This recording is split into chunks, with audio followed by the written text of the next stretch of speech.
चलिए अब हम स्टार्ट करते हैं आज का नया topic, that is all about your electric motor. ठीक है, अभी तक हमने जितने भी चैप्टर्स पढ़े हैं related to the magnetic field and the electric field, whatever the relation we are having between the electric field and the magnetic field, ये सब हमने देख चुका। ठीक है, लास्ट सेशन पे हमने जब पढ़ा हुआ था वहाँ पे कि जब किसी भी करंट कैरिंग कंडक्टर को आप मैग्नेटिक फील्ड पे रखते हैं तो मैग्नेटिक फील्ड जो ऑलरेडी वहाँ पे प्रेजेंट है, साथ ही साथ में जो आपने करंट कैरिंग कंडक्टर वहाँ पे प्लेस किया, उसके कारण जो मैग्नेटिक फील्ड वहाँ पे मिल रही है उसके कंबाइंड इफेक्ट के कारण वो पर्टिकुलर करंट कैरिंग कंडक्टर जो रहता है वो with in that particular field of a permanent magnet rotate होने लगता है। ठीक है, जिसका हम प्रिंसिपल कहाँ पे यूज करते हैं, अपने इलेक्ट्रिक मोटर्स पे यूज करते हैं। Electric motor in the sense जैसे आपका मिक्सर ग्राइंडर हो गया, वो एक इलेक्ट्रिक मोटर होती है। ठीक है, वो पानी भरने वाला जो पंप आता है जिसे हम टुल्लू पंप बोलते हैं। ठीक है, वो टुल्लू पंप जनरली आपका टुल्लू पंप में क्या होता है, एक प्रकार का इलेक्ट्रिक मोटर होता है। ठीक है, बच्चों के खिलौनों में आपने देखा होगा वो जिस सेल से लगाने को पर्टिकुलर बच्चों का जो खेलने वाले खिलौने कार वगैरह आता है उसमें भी एक छोटी सी डीसी मोटर लगी हुई रहती है। ठीक है, तो वो भी क्या कहलाती है, हमारी इलेक्ट्रिक मोटर कहलाती है। Generally we know electric motor क्या होती है, जो आपकी इलेक्ट्रिकल एनर्जी को किस में कन्वर्ट करती है, मैकेनिकल एनर्जी में कन्वर्ट करती है। ठीक है, this is just a electric motor. आज हम उसके बारे में सीखेंगे कि इलेक्ट्रिक मोटर हम बनाते कैसे, कैसे उसका वर्किंग होता है। Okay, so now we start with electric motor.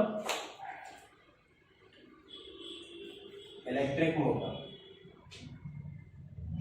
आपने अभी तक ये देखा कि इलेक्ट्रिक मोटर होता क्या है, देखा क्या, बस सुना बस होगा कि इलेक्ट्रिक मोटर होता क्या है भाई, कि जो इलेक्ट्रिकल एनर्जी को किस में कन्वर्ट कर रही है, मैकेनिकल एनर्जी में, उससे आप क्या बोल रहे हैं, इलेक्ट्रिक मोटर बोल रहे हैं। ठीक है, तो सिंपली इंट्रोडक्शन में आपने ये देखा कि विच कन्वर्ट्स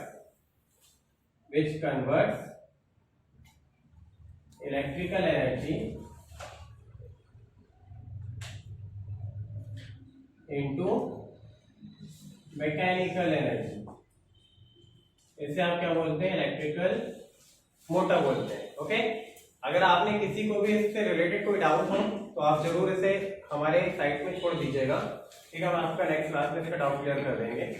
तो आपका यहाँ पे क्या हुआ, electric motor that is a device which converts electrical energy into mechanical energy, that is all about a electric motor. Okay, construction कैसे होता है, चलिए कंस्ट्रक्शन के बारे में आपको बताएं। कंस्ट्रक्शन मतलब अभी तो आपने ये देखा है कि इलेक्ट्रिक मोटर जनरली क्या है भाई, एक डब्बा जैसा रहता है, सीधे जाके उसमें तार निकली रहती है, सॉकेट में लगाओ तो वो क्या होती है, बिजली इसमें आती तो वो गड़गड़ टाइप से चलने लगती है। ठीक है, ये सब आपने देखा है। नाउ भाई एक्चुअल क्या उसका कंस्ट्रक्शन होता है, कैसे हम बनाते हैं, टेक्निकली उसके बारे में हम जाने, उसके बारे में हम ये देखें कि कैसे वो काम करती है। तो कैसे काम करते हैं उसको ये देखते हैं। आपने अभी सीखा था कि this is all about a coil, ये आपका क्या है, यहाँ पे कॉइल है, क्या है, एक कॉइल है। ओके, ये कॉइल है, इसमें हम एक छोटा सा इसका एक्सिस भी बना दे भाई, this is all about a axis of a coil. ठीक है, अब इस कॉइल को हमने क्या किया है, दो परमानेंट मैग्नेट के बीच में प्लेस कर दिया है, दो परमानेंट मैग्नेट के बीच में प्लेस कर दिया। परमानेंट मैग्नेट मतलब जिसका मैग्नेटिक फील्ड टाइम के साथ वेरी नहीं होता, उसे हम परमानेंट मैग्नेट बोल रहे हैं। तो यहाँ पे एक परमानेंट मैग्नेट है जिसका नॉर्थ पोल हमारे पास अवेलेबल है और साउथ पोल अवेलेबल है। ओके, तो परमानेंट मैग्नेट मींस यहाँ पे जिस आप टाइप ऑफ मैग्नेट का आप यूज कर रहे हैं उस पर्टिकुलर मैग्नेट को हम क्या बोल रहे हैं, हॉर्सशू टाइप मैग्नेट बोल रहे हैं। क्या बोल रहे हैं, हॉर्सशू टाइप मैग्नेट। ओके, तो इस पूरे वर्किंग को समझाने के लिए हम जिस मैग्नेट का यूज कर रहे हैं वो क्या है, आपका हॉर्सशू टाइप मैग्नेट। ओके, इन दो मैग्नेट के बीच, मतलब इन दो पार्ट ऑफ अ मैग्नेट के बीच में, पीस ऑफ अ मैग्नेट के बीच में क्या रखा हुआ है, हमारा एक कॉइल रखा हुआ है, कॉइल रखा हुआ है ना। हमने क्या पढ़ा हुआ है कि भाई जब भी कभी मैग्नेट की बात करेंगे तो मैग्नेट में मैग्नेटिक फील्ड लाइंस भी होती हैं, जो इमेजिनरी लाइंस होती है। ये मैग्नेटिक फील्ड लाइंस दिखती तो है नहीं हमें कहीं कि कोई लाइन जा रही है, नहीं दिखती, लेकिन वहां पे हम उसका फोर्स को, उससे रिलेटेड कंडीशंस को हम एक्सपीरियंस कर सकते हैं। ओके, तो यहाँ पे इलेक्ट्रिक फील्ड लाइंस जैसे हमने पढ़ा हुआ था इलेक्ट्रिसिटी में, सिमिलरली हमारे पास मैग्नेटिक फील्ड लाइंस होती हैं, वो भी क्या होती है, इमेजिनरी लाइंस होती हैं जो ओरिजिनेट होती है north pole of a magnet से और टर्मिनेट कहाँ पे होती है, साउथ पोल। वो दिखती किसी को नहीं है, लेकिन अगर आप उस लाइन के पास जाओगे, उस भीतर चले जाओगे, उसके लाइंस के अंदर चले जाओगे, तो आपको एक टाइप का फोर्स एक्सपीरियंस होगा। ओके, तो हम ये बोलेंगे कि हम कहाँ पे आ गए, मैग्नेटिक फील्ड पे आ गए। Okay, got it. तो सिमिलरली जब आपने किसी भी रेक्टेंगुलर कॉइल को इसको और हम क्या बोलते हैं, आर्मेचर बोलते हैं। या आपने सुना होगा जब दुकान में गए होंगे आप, कभी मशीन खराब हो जाती बनवाने, तो दुकान वाला बोलता है कि यार ये आर्मेचर में काम आ गया, इसका आर्मेचर में बैंडिंग आ गई है, तो आर्मेचर में ये हो गया, वो हो गया, फलाना हो गया, उसकी वजह से वो उसमें वर्किंग नहीं कर पा रही। तो आर्मेचर मतलब आप जैसे कॉइल बनाना सीखते हो कि हमने क्या लिया, एक रेक्टेंगुलर बाल ले लिया, इसके ऊपर copper wire, insulated copper wire को रैप कर दिया, तो क्या बन गया बाबा, कॉइल बन गया। तो सिमिलरली हमारे पास यहाँ पे आर्मेचर भी होता है। आर्मेचर के ऊपर भी आप क्या करते हैं, कॉपर वायर को रैप करते हैं। कॉपर वायर रैप कर दोगे तो वो आपका क्या बन जाता है, वहां पे एक कॉइल बन जाता है। Got it. तो आर्मेचर यहाँ पे आप क्या समझ रहे हैं कि वो जैसे हमने कॉइल जब बनाया था, सिंपल ही कंस्ट्रक्शन किया था, तो जो रेक्टेंगुलर बार आता है किसका, किसी भी मेटल का, मेटालिक पीस जो हम बोल रहे हैं, या हम सॉफ्ट आयरन कोर्स की बात करें, तो वो सब आपका क्या कहलाएगा, यहाँ पे आर्मेचर कहलाएगा। Got it. और जब उसके ऊपर इंसुलेटेड कॉपर वायर को आपने रैप कर दिया, तो वो क्या बन गया, कॉइल बन गया। सिंपल सा है भाई। चलिए, तो अब हमने इसको जब मैग्नेटिक फील्ड में बीच में रख दिया, तो यहाँ पे क्या हुआ, मैग्नेटिक फील्ड तो आपको मिलेगी बाबा, कहां से कहां मिलेगी, जो ओरिजिनेट होगी नॉर्थ पोल से, टर्मिनेट कहां पे होगी, साउथ पोल पे। इस तरह से आपको वहां पे मैग्नेटिक फील्ड मिल जाएंगी। ठीक है, दिख रही होगी सबको मैग्नेटिक फील्ड। अपन तो यहाँ दिखवा भी दिए यार, लेकिन दिखती तो है नहीं वो।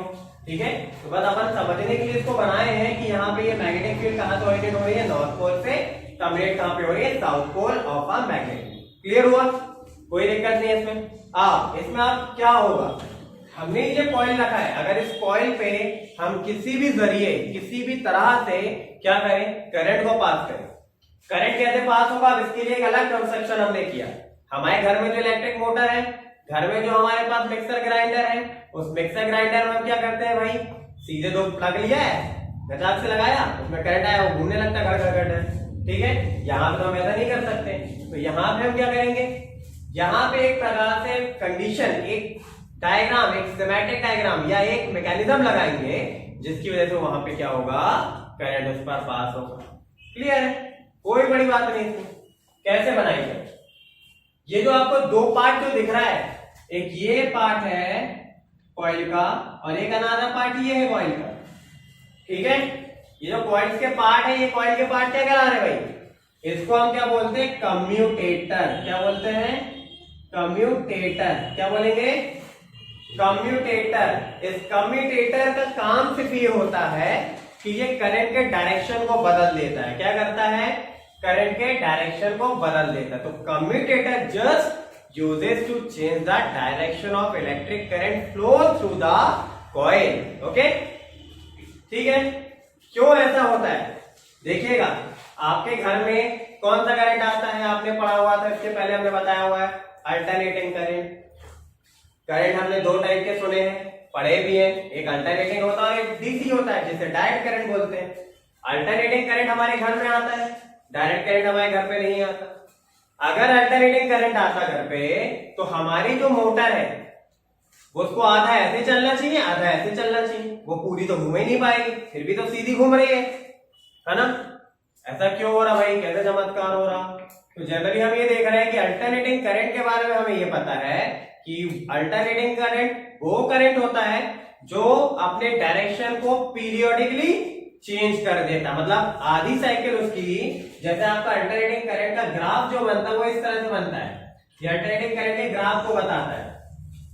इसमें आधी साइकिल पॉजिटिव होती है, आधी नेगेटिव। आधी मतलब 0 से पाई, 0 से पाई, पाई मतलब 180 डिग्री। आधी साइकिल आपकी पॉजिटिव हुई, फिर पाई से आप 2 पाई तक जब जाएंगे तो आधी 180 डिग्री की साइकिल आपकी नेगेटिव की हुई। तो आपका जो अल्टरनेटिंग करंट होता है वो करंट अपना डायरेक्शन को पीरियडिकली चेंज करता है। पीरियडिकली चेंज करता है तो मतलब क्या हुआ भाई, आज हमारी जब मोटर को हमने अल्टरनेटिंग में लगाया तो हमारी मोटर आधी ऐसी घूमेगी, आधी ऐसी घूमेगी, पूरी तो घूम नहीं पाएगी, नहीं घूम पाएगी ना, कभी नहीं घूम पाएगी। तो उस चीज को मेंटेन करने के लिए या अपनी मोटर के डायरेक्शन को एक ही यूनिट डायरेक्शन पे रखने के लिए हम किसका यूज करते हैं, कम्यूटेटर का यूज करते हैं। तो कम्यूटेटर का काम क्या होता है, वहां पे सिर्फ यही काम होता है कि वो डायरेक्शन ऑफ करंट को आधी साइकिल के बाद बदल दे। अगर नहीं बदलेगा तो कॉइल हमारी कभी भी, हमारा जो मिक्सर ग्राइंडर और आधा घर ऐसे घूमेगा, घर ऐसे घूमेगा, पूरा तो घूम ही नहीं पाएगा भाई। ठीक है, तो उसको सही करने के लिए हम किसका यूज करते हैं यहाँ पे, कम्यूटेटर। तो कम्यूटेटर क्या हुआ, which changes the direction of electric current flow through the coil, that is the use of a commutator using over there in the construction of electric motor. Got it? Then after इसमें आप electric current से कैसे apply करेंगे, कैसे करेंगे, उसके लिए हम यहाँ पे लगाते हैं इसके साथ एक कार्बन ब्रश। क्या लगाते हैं, कार्बन ब्रश यहाँ पे, एक कार्बन ब्रश यहाँ पे। ठीक है, ये क्या है, कार्बन ब्रशेस, कार्बन से बने हुए ब्रश होते हैं। आप कभी देखोगे जनरेटर जो होता है हमारा, जो शादी में पीछे वो ठेला वाला ले जाता है, उसमें वो जो लाइट चलती है डिस्को लाइट, वो उसमें देखना एक टाइप का रोटर लगा हुआ रहता है, जनरेटर में घूमता रहता है। उसके साथ ऐसा ब्रश एक कनेक्ट हो गई मेटल पीस से जुड़ा हुआ, फिक्स नहीं होता, फिक्स होगा तो इसको घुमाने नहीं देगा, घूमने ही नहीं देगा। वो सिर्फ क्या होगा, ऐसे उस पर कनेक्ट रहेगा और ये अंदर उसके घूमते रहेगा। देखिए टच बस हो रहा है, टच हो रहा है इसका सरफेस इसके साथ, तो इस पे जो करंट आया वो इस पर क्या हुआ, ट्रांसफर हो गया, क्योंकि यहाँ पे टच हो रहा है। ठीक है, हम बिजली, जब हमें करंट लगता है तो हम क्या, कैसे करंट लगता है, हम जाके क्या तार को खुद से पकड़ लेते हैं, नहीं पकड़ते ना, थोड़ा सा टच भी हो जाएगा तो करंट लग जाएगा। ठीक है, तो यहाँ पे कार्बन ब्रश क्या है, सिर्फ आपका कम्यूटेटर रिंग और कार्बन ब्रश में क्या कांटेक्ट है, फिजिकल कांटेक्ट है, लेकिन एक दूसरे के ऊपर इस तरह से टच होते हुए रोटेट हो जा रहा है, टच होते हुए रोटेट हो जा रहा है, टच होते हुए रोटेट हो जा रहा है। समझ गए? इस तरह से कम्यूटेटर यहाँ पे कार्बन ब्रशेस के साथ कैसे कांटेक्ट में आ रहा है, जब वो रोटेट हो रहा है तो टच हो रहा है, जब यार पार्ट आ रहा है, यहाँ पे बचा हुआ पार्ट आपको दिख रहा होगा ब्लैंक, जहां पे कम्यूटेटर नहीं है, तो वहां पे कम्यूटेटर के पास जब कोई भी स्पेस अवेलेबल नहीं है, तो ये वाले पार्ट में जब यहां से यहां जब हमारा रिंग मुड़ेगा, घूमेगा, तो वहां पे हमारा कार्बन ब्रशेस के साथ इसका कोई भी कांटेक्ट नहीं रहेगा। नहीं होने की वजह से ही जो उसका डायरेक्शन है वो चेंज नहीं होता, वो एक ही डायरेक्शन में एक ही डायरेक्शन में रोटेट होता है। ठीक है, आप अभी कभी सीनियर क्लासेस में आप पढ़ेंगे तो इसको बहुत अच्छे से आप प्रैक्टिकल देखेंगे, but under 10th class we don't have much topics related to the generators and related to the electric motors. Okay, but just understand this कि commutator, what is the commutator, what is the use of a commutator, so just commutator uses to change the direction of electric current flow through the coil. ठीक है, ये carbon brushes आ गए, ये इसका नाम हमने दिया C1, इसका नाम दे दिया C2 चाचा। ठीक है, गॉट इट? अब इस कार्बन ब्रशेस के साथ हमने क्या किया, यहाँ पे टर्मिनल्स ऑफ द बैटरी या cell whatever you are having, उसका बैटरी सेल का हमने यहाँ पे कनेक्शन जोड़ा हुआ है। ठीक है, कनेक्शन जोड़ा हुआ है, जैसे स्विच ऑन किया, गड़गड़ा के करंट वहां पे भग गया, करंट भगा तो कार्बन ब्रश के पास भागा भाई, कार्बन ब्रश में करंट गया तो कार्बन ब्रश के साथ कौन कांटेक्ट में है, कॉइल, कॉइल में करंट जाने लगा। तो यहाँ पे आपको कॉइल के नाम दे दिया मैंने, ABCD। ठीक है, ये फेजेस हो गए ABCD। जब हमने यहाँ पे करंट यहाँ पे जा रहा है कैसा भैया, क्लॉकवाइज डायरेक्शन में, कैसा करंट फ्लो कर रहे हैं यहाँ पे, क्लॉकवाइज डायरेक्शन में। अब आपको ये सीखना है कि आपका ये जो कॉइल है ये रोटेट कैसे होगी। आपको ये तो पता है कि जब करंट कैरिंग कंडक्टर को मैग्नेटिक फील्ड में आपने प्लेस किया तो वहां पे कॉइल क्या होगी, रोटेट होगी। ये तो हमने समझ गया भाई, हमने बैटरी लगा दी, सोर्स लगा दिया, करंट कॉइल में चला गया। कॉइल कहाँ लगा था, मैग्नेटिक फील्ड के बीच में, तो कॉइल में जब करंट पहुंचा तो कॉइल सीधे घूमने लगेगी। लेकिन भाई घूमेगी कैसे, किस डायरेक्शन में घूमेगी कॉइल, ये कौन बताएगा हमें, कहां से चाचा को लेके आएंगे बताने के लिए। तो इसके लिए हमारे पास कौन उपलब्ध रहे, फ्लेमिंग्स लेफ्ट हैंड रूल। हमें पता है Fleming's left hand rule, we know about. तो Fleming's left hand rule tells us about कि अगर डायरेक्शन ऑफ मैग्नेटिक फील्ड ये है, डाउनवर्ड अगर डायरेक्शन ऑफ करंट हमारे पास ये है, तो जो डायरेक्शन ऑफ फोर्स लगेगा वो इस डायरेक्शन में लगेगा। तो by using Fleming's left hand rule आपका डायरेक्शन ऑफ करंट कैसा है, क्लॉकवाइज है। तो यहाँ पे कॉइल का रोटेशन कैसा हो गया, एंटी क्लॉकवाइज हो गया। कैसे रोटेट करेगी कॉइल हमारी, इस डायरेक्शन में coil with in the magnetic field rotate होने लगेगी। ठीक है, this is just working how the electric motor work. Okay, अब इसी पूरे कंस्ट्रक्शन को उठा के एक डब्बे के अंदर पैक कर दो तो आपका क्या बन गया, मिक्सर ग्राइंडर बना लो, तो लूप पंप बना लो, आपकी इच्छा। ठीक है, तो आपने इसका वर्किंग देखा कैसे हुआ, समझ गए। What is the use of this, you all know about this. ठीक है, तो this is all about the construction of electric motor. ठीक है, तो जस्ट इन एग्जामिनेशन आपसे पूछेगा तो आप क्या बताएंगे, सबसे पहले what is electric motor, you know which convert electrical energy into mechanical energy. This is the basic principle of electric motor. This is just the use of electric motor. Okay, now second question आता है आपसे पास, define principle. Principle क्या हो गया, principle in the sense principle of working of electric motor. तो principle of working क्या है आपका यहाँ पे electric motor का, कि भाई आपने किसी भी करंट कैरिंग कंडक्टर को मैग्नेट के बीच में रख दिया तो मैग्नेट की फील्ड की वजह से और वो जो करंट उस पर फ्लो कर रहा था उसके फील्ड की वजह से वहां पे एक कंबाइंड इफेक्ट की वजह से कॉइल उसके अंदर घूमने लगी। ये पढ़ा हुआ है हमने, तो ये तो हमें पता चल गया वर्किंग, कंस्ट्रक्शन हो गया। फिर उसके बाद थर्ड स्टेप में आया आपका कंस्ट्रक्शन। कंस्ट्रक्शन में जो जो हो रहा है you just have to explain it in the points. आप 4-5 पॉइंट्स बना के अपनी लैंग्वेज में लिख सकते हैं। Okay, don't go through the book. Okay, आपने सिर्फ समझना है, आपका लैंग्वेज एक्सप्लेनेशन वही होना चाहिए जो कंस्ट्रक्शन बताएगा, जो वर्किंग बताएगा। आप अपनी लैंग्वेज में उसको इन शॉर्ट करके लिख सकते हैं, no doubt. Okay, got it, clear हुआ। And the last step is all about the applications. Applications principle के बाद आपका करेंगे वर्किंग। वर्किंग में आप क्या बताएंगे, समझिएगा। आपने कंस्ट्रक्शन का पार्ट क्या था, कंस्ट्रक्शन जस्ट आपको क्या बता रहा है कि आपका डायग्राम कैसे बना हुआ है। ओके, कंस्ट्रक्शन के बाद आएगा वर्किंग। वर्किंग का मतलब क्या हुआ, how this electric motor work and on which principle it works. तो आपने समझा इसको कैसे वर्क करता है, इसको आप अपने पॉइंट्स में लिखेंगे। Got it. Then after we are having applications.